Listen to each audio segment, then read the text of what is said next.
నందమూరి తారక రామారావు గారి పుత్రిక, రాష్ట్ర ముఖ్యమంత్రి నారా చంద్రబాబు నాయుడు గారి సతీమణి,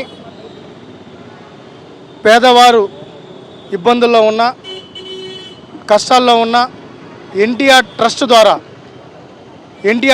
ద్వారా అనేక సేవా కార్యక్రమాలు చేస్తూ ఒక పక్క బ్లడ్ బ్యాంక్స్ని ఏర్పాటు చేసి రాష్ట్రంలో ఏ విపత్తు వచ్చినా నేనున్నాను, నా ట్రస్ట్ ఉంది అంటూ ముందుకొచ్చే నారా బోనమ్మ గారి పుట్టినరోజు సందర్భంగా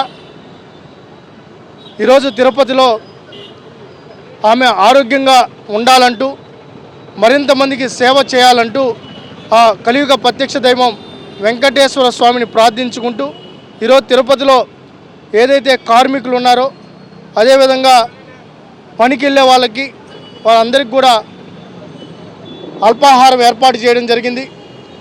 అదేవిధంగా బ్లడ్ బ్యాంక్లో కేక్ కటింగ్ పెట్టి బ్లడ్ డొనేషన్ కార్యక్రమం కూడా ఏర్పాటు చేయడం జరిగింది.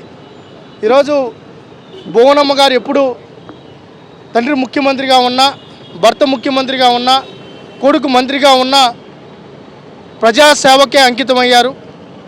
ఒక పక్క హెరిటేజ్ సంస్థను ద్వారా కొన్ని వేల మందికి ఉపాధి అవకాశాలు కల్పిస్తూనే సామాజిక సేవా కార్యక్రమాల్లో ముందుంటారు. మీరు చూసే ఉంటారు, తిరుపతిలో విపత్తు వచ్చినా కూడా ట్రస్ట్ ద్వారా అన్నదానం అయితేనేమి, ఫుడ్ డొనేషన్ అయితేనేమి, అదేవిధంగా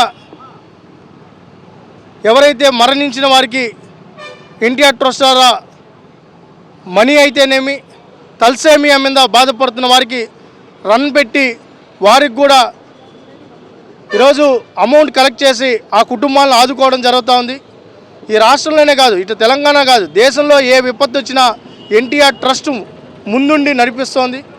అమ్మ ఆరోగ్యంగా ఉండాలని మనస్ఫూర్తిగా కోరుకుంటూ మరొక్కసారి నారా బోనమ్మకు జన్మదిన శుభాకాంక్షలు తెలియజేసుకుంటున్నాం. ఎన్టీఆర్ ట్రస్ట్ మేనేజింగ్ డైరెక్టర్, రాష్ట్ర ముఖ్యమంత్రి వర్యులు శ్రీ నారా చంద్రబాబు నాయుడు గారి సతీమణి శ్రీమతి నారా భువనేశ్వరమ్మ గారి పుట్టినరోజు సందర్భంగా ఆమె చూపించిన దారిలో, సేవే మార్గంగా చూపించిన దారిలో ఈరోజు తిరుపతిలో శాప్ చైర్మన్ రవినాయుడు గారి ఆధ్వర్యంలో ఈరోజు నిరుపేదలకి, అదేవిధంగా కార్మికులకి ఉదయం అల్పాహారం అందజేయడం జరిగింది. అదేవిధంగా ఆ ఎన్టీఆర్ ట్రస్ట్ ద్వారా ఆమె నిరుపేదలకి ఎన్నో సేవలు చేశారు. అదేవిధంగా ప్రాణాపాయంలో ఉన్నటువంటి రోగులందరికీ కూడా ఎన్టీఆర్ ట్రస్ట్ ద్వారా ఈరోజు ఆమె రక్తదానం చేస్తూ అందరి ప్రాణాలు కూడా కాపాడుతున్నారు. ఆమెకి శ్రీ కలియుగ దైవం వెంకటేశ్వర స్వామి, అదేవిధంగా గంగమ్మ తల్లి ఆశీస్సులతో ఆమె నిండు నూరేళ్ళు ఆమె ఆరోగ్యాలతో ఉండాలని చెప్పనేసరి మేము కోరుకుంటూ సెలవు తీసుకుంటున్నాం.